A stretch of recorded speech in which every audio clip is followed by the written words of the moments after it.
there's a temptation with photography more than with other art forms to learn from what's come before and to try and replicate it. Go to photographers you admire and try and do the same thing. Well, actually, photography-wise, I'm self-taught. I didn't do a photography degree. I did a degree in English literature, and then started working firstly in publishing, and then through publishing into the development sector, development charity. So my work for PhotoVoice came through that kind of NGO, international development angle, rather than through the photography angle, although I was already working as a freelance photographer.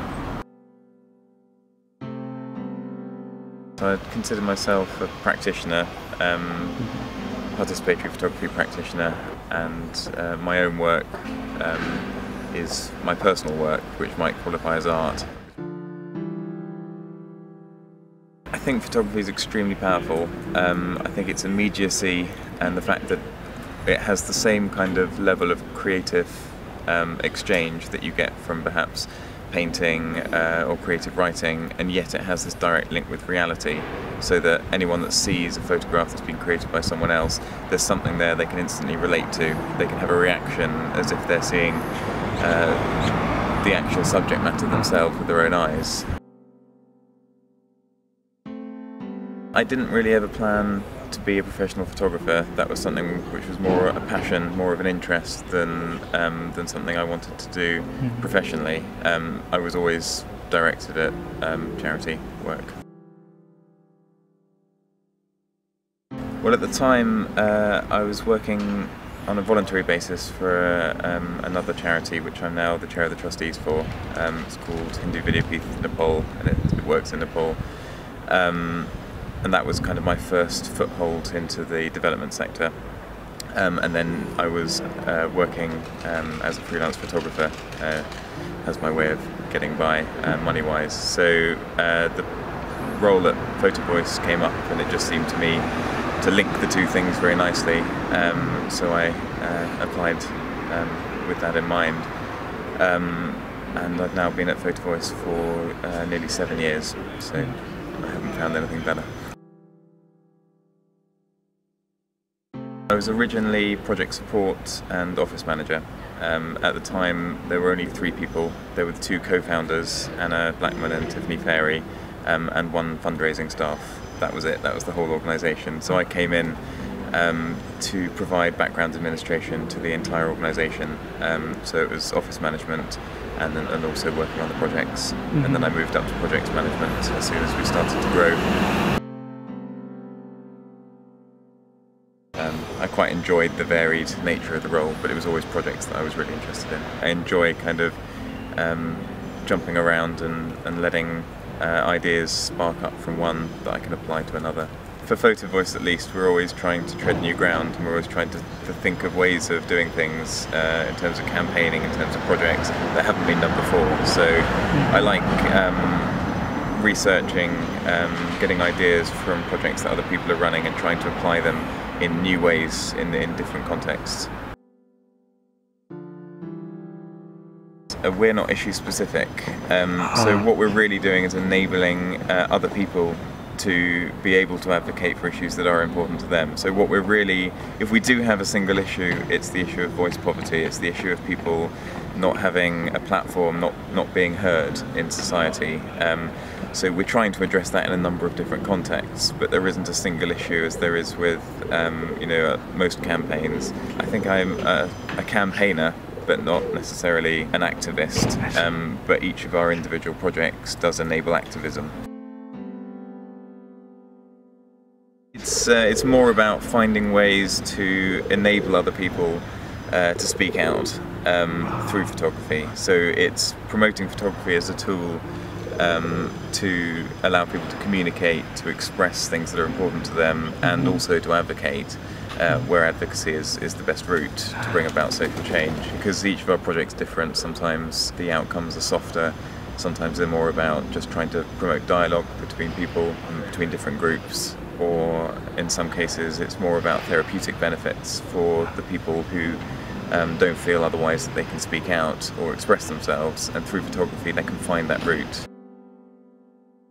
So for example, I'll work with people who've had mental health issues.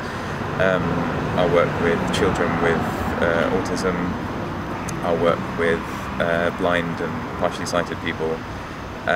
Those are projects where really the outcome is more about the benefits for the people that we work with, and the abilities that they gain to communicate their experiences and their kind of hopes and fears to people who they want to in their own lives. We might take a wider message to the public or maybe feed into kind of reports and so on, but basically the project is aimed at benefiting them. And then with other projects like the Look Out London project, which is working with young people and getting them to join the debate around gangs and knife crime, it doesn't really matter to us, to our project, what they have to say about those things. The important thing is that they are saying them and they're having the opportunity to feed in their perspective into the debate. So the campaign doesn't have a campaign message. The project is aiming to just bring young people into that forum. So I think that's what sets PhotoVoice and my work as a project manager apart from kind of the work of Avaz or 38 Degrees, which are campaigning organisations that are, you know, picking up the cause and then focusing entirely on trying to make sure people make the change that's required. Every project's different. We don't have a model that we just kind of pick up and roll out here and roll out there. A PhotoVoice course is never the same from project to project. It's always designed with the group in mind that we're working with and with the aims of the project. We always work in partnership with another organisation. I see. So, for example, where we're working with mental health issues, we work with other organisations that are specialists in that field. So, for example, a project we ran called You Are in the Picture was a partnership with United Response, who are a national charity focused on mental health issues. So we could provide the means to bring their beneficiaries into the participatory photography process, to help them feel confident to speak out, to express their perspectives and to generate kind of work that did raise a lot of issues. However, we weren't the ones trying to use those materials to actually affect change. That was United Response as part of their ongoing work. So they had an exhibition, reports, publications and all these kind of things that they could then bring their beneficiaries into through the photography, whereas previously it would have, you know, been something that they wrote on their own. But in some of our projects I think we're almost invisible as an organisation, so we come into an existing structure and we deliver a participatory photography component, so they'll be aware of the fact that there are photographers coming in teaching classes. They won't necessarily realise that there's, you know, a different organisation coming in with that expertise. Although we have a bank of freelance photographers who we have trained up in PhotoVoice methodology, and they're the ones that tend to take the courses with, for example, a group of young refugees, a group of autistic young people. You know, we have different specialisms represented by different photographers.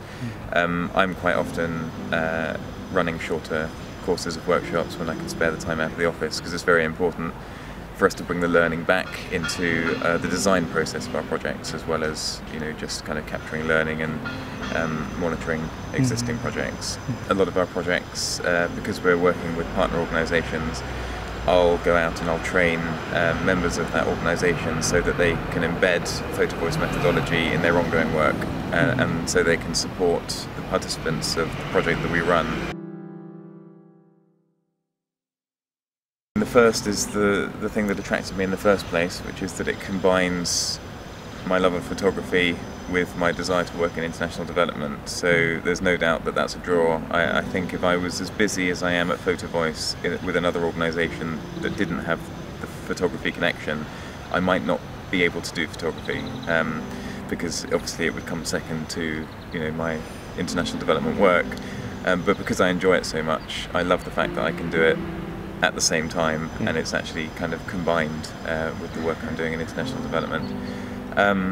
As well as that, it's the fact that every one of our projects is different. I really do find it exciting that, you know, next year I might be working with people who are HIV positive in the Czech Republic, and another year I might be working in a prison in the UK, working with all these different groups, learning lots of different things about different aspects of society, and also working alongside some organisations that I really admire. Everyone that's ever been hugely successful in photography, it's been because they've done something different. So I think everyone should just experiment and find whatever interests them about photography and just keep on practicing that until it gets them where they want to be.